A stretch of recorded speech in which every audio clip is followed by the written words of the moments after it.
Hello YouTube, did you miss me? Of course you did. Today I come to you with a review of A View from the Bridge by Arthur Miller. I'm only going to tackle one topic today, antagonist as protagonist, which weirdly is kind of similar to last week's video on Hamlet. You know, it's that moment when the protagonist is actually really irritating, or in this case, kind of a dick, and quite abusive in a lot of ways, but still phenomenally human.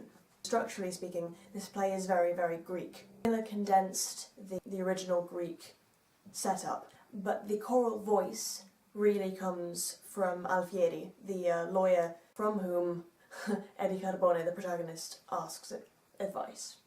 The premise of the play is that this is 1950s America, and a working class family have accepted two illegal immigrants under their roof. Drama ensues because there is only room for one ego in that house, and that is Eddie's. And the thing is, you want to sympathise with the guy. We are wired to sympathise, strongly even sympathise with protagonists. We are meant to see things from their perspective. But when they're as abusive as Eddie is, it's really difficult.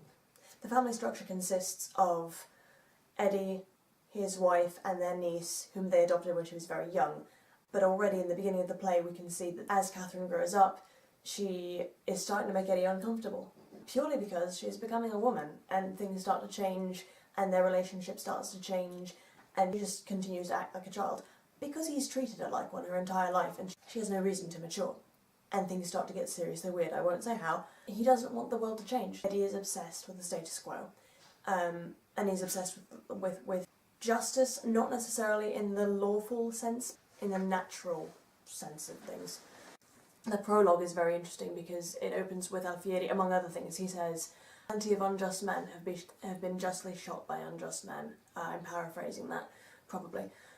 But the idea is that sometimes when the fates take over, and they do take over in this case, our concepts of the law gets really warped, and we end up using it, Eddie definitely ends up using it, to steer his own agenda. And that cannot be done, because if one were to take the law into one's own hands, there would be anarchy. Because where do you draw the line between what we want on a personal level and what is actually good for the community overall? But Eddie doesn't have the kind of personality where he can step back and self-assess, or be mindful of other people's opinions, or even give his niece the space to grow up. He just has no concept of how his actions might damage her. And the thing is, it hurts because you can see, because of the society they live in, he is a product, they're all products of the society they live in.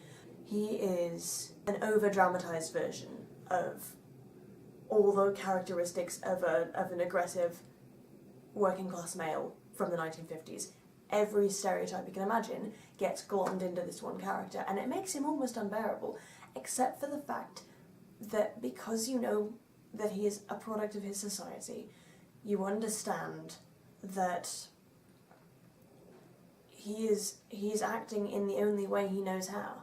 He gets loud, he gets obnoxious, he gets abusive, because for him, might is right. He is also very obsessed with ownership, and honour and respect. And the most famous line from the end of the play is, "I want my name." One of the immigrants in his house ends up slandering him. He ends up demanding retribution. I thought Braden Abraham brought out Eddie's humanity wonderfully. It's very easy to take an aggressive, angry, middle-aged man with very questionable morals in some cases, and make him oddly compelling. He's difficult. He is, but he's the protagonist. And the only way that we as an audience could relate to his tragedy, the definition of tragedy is bad things happening to good people.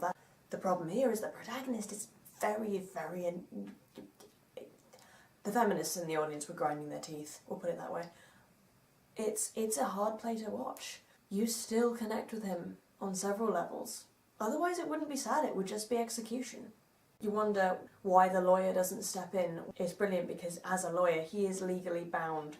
The issue that Eddie brings to him is unsolvable because it's not necessarily legal, it's ethical, and there the lines blur, so his lawyer cannot actually act. The main problem there is that their two definitions of law are very, very different. One of them is talking about the migration of citizenship, and the other is talking about natural justice, about the way that the food chain is meant to work, and that is not something that we are meant to take into our own hands. Alfieri sums it up wonderfully, and yet I mourn him with a certain alarm. I will leave you with that. See you next time.